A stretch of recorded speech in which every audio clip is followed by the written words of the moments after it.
लोखंडपुर गांव में एक दिन बड़ा तूफान आने के कारण उस गांव में बना हुआ डैम टूटकर आसपास के सारे गांव पानी में डूब जाता है।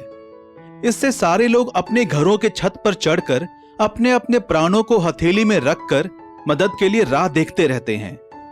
इतने में वहां पर एक हेलीकॉप्टर आकर इतने सारे लोगों का बचाव करना मुश्किल होने के कारण वहां से वापस जाते रहता है। इतने में हमें बचाओ, हमें बचाओ। इतने सारे लोगों को बचाना एक हेलीकॉप्टर के बस की बात नहीं है, इसलिए हम जाकर दूसरे हेलीकॉप्टर और कर्मचारी को साथ लेकर आते हैं, फिर आपकी मदद करेंगे। तब तक क्या हमारे प्राण रहेंगे? आप लोगों को कुछ नहीं होगा, डरिए मत, धैर्य से रहिए, कहकर वहां से चला जाता है। हमारे प्राण बचाने के लिए क्या कोई नहीं आएगा? हर बार यह तूफान और बाढ़ की वजह से हमें बहुत कष्ट झेलना पड़ रहा है। हे भगवान, हमारी मदद करो। इतने में वहां एक इंस्पेक्टर और 2 कांस्टेबल एक बोट में वहां आते हैं और इंस्पेक्टर माइक में कहता है, किसी को डरने की जरूरत नहीं है, सरकार आपको बचाने की पूरी कोशिश कर रही है। कोई भी छत से नीचे नहीं उतरेगा, सड़क पानी से भर गए हैं, आप लोग धैर्य से रहिए। इस बारिश के कारण सरकार को आपकी मदद करने में देरी हो रही है। इतना कहकर बोट वापस चला जाता है।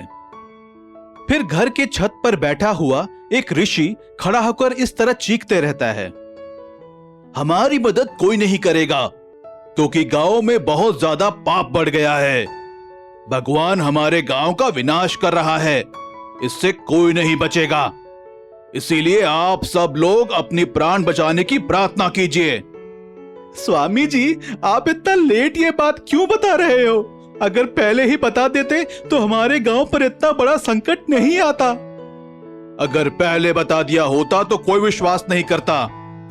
यह सब झूठ है कहकर बड़े बड़े बातें बनाते। स्वामी जी प्लीज कोई उपाय बताइए, हमें क्या करना होगा? कोई आपकी मदद नहीं करेगा, कोई आपकी सहायता करने के लिए नहीं आएगा। आप सब लोग हाथ जोड़कर भगवान से माफी मांगें और भगवान से प्रार्थना करें कि अन्याय, चोरी, डकैती जैसे बुरे काम छोड़ने का वादा करें। अगर भगवान ने चाहा तो सबके प्राण बच जाएंगे। सारे लोग आकाश की ओर देखते हुए अपने हाथ जोड़कर भगवान की प्रार्थना करते हैं तो बारिश रुक जाती है। सारे लोग भगवान का धन्यवाद करते हैं। तब स्वामी जी कहते हैं, अगली बार तूफान और बाढ़ आने पर गांव में पानी ना आए, इसीलिए टूटे हुए डैम के स्थान पर मैजिकल बैम्बू डैम को मेरी तपस्या से बनाऊंगा।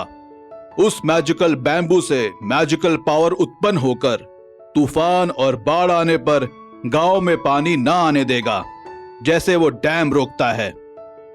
कहकर मैजिकल बैम्बू डैम को अपनी तपस्या शक्ति से बनाता है।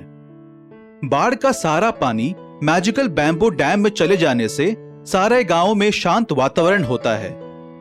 एक दिन एक महिला उस मैजिकल बैम्बू डैम में आत्महत्या करने के लिए उस गांव में छलांग लगा देती है, लेकिन वो महिला कूदते ही फिर से वापस उड़कर ऊपर आ जाती है।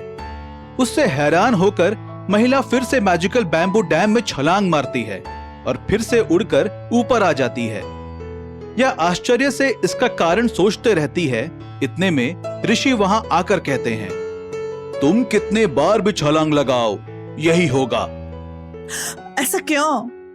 क्योंकि यह मैजिकल बैम्बू डैम की मैजिकल पावर सिर्फ गांव और गांव के लोगों की रक्षा करने के लिए है। इसलिए मैजिकल बैम्बू डैम कभी भी किसी को हानि नहीं करेगा। ये बताओ कि तुम आत्महत्या क्यों करना चाहती हो? तुम्हारी समस्या क्या है? स्वामी, मेरे संतान ना होने के कारण मेरा पति और सास ससुर मुझे बाहर बाहर बांझ कहकर ताने दे रहे हैं, इसलिए मैं आत्महत्या करना चाहती हूँ। ऐसी बुरी सोच को छोड़ दो और धैर्य से अपने घर जाओ। संतान प्राप्ति अस्तु कहकर आशीर्वाद देता है।